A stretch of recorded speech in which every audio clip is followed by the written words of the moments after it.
Nomination పేపర్లలో గోడం నగేష్ గారి 7వ పేజీలో స్థిరాస్తి చరాస్తి విలువ చూపించలేదు. అదేవిధంగా 8వ పేజీలో భార్యకు సంబంధించిన ఆస్తి వాల్యూ విలువ ఏందనేది కూడా ఏది మెన్షన్ చేయకుండా ఖాళీగా వదిలిపెట్టడం జరిగింది. నిబంధన మేరకు అయితే ఏది కూడా ఎంటీ కాలమ్స్ ఉండద్దు. కానీ ఇందులో మూడు ప్లేస్లలో ఖాళీగా ఉన్నది. దానిని మా లాయర్ గారు గుర్తించి దాన్ని అబ్జెక్షన్ చేయడం జరిగింది. కానీ అప్పుడు కూడా రిటర్నింగ్ ఆఫీసర్ గారు దాన్ని రిజెక్ట్ చేయలేదు.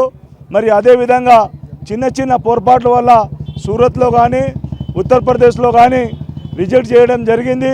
మరియు ఈరోజు ఇక్కడ ఆ విధంగా రిజెక్ట్ చేయకపోవడం వల్ల మా అభ్యర్థులు మా కాంగ్రెస్ పార్టీ నాయకులు 4:30 గంటలకే వెళ్ళి అప్లికేషన్ ఇస్తే ఇన్వాల్వ్ తీసుకోలేదు.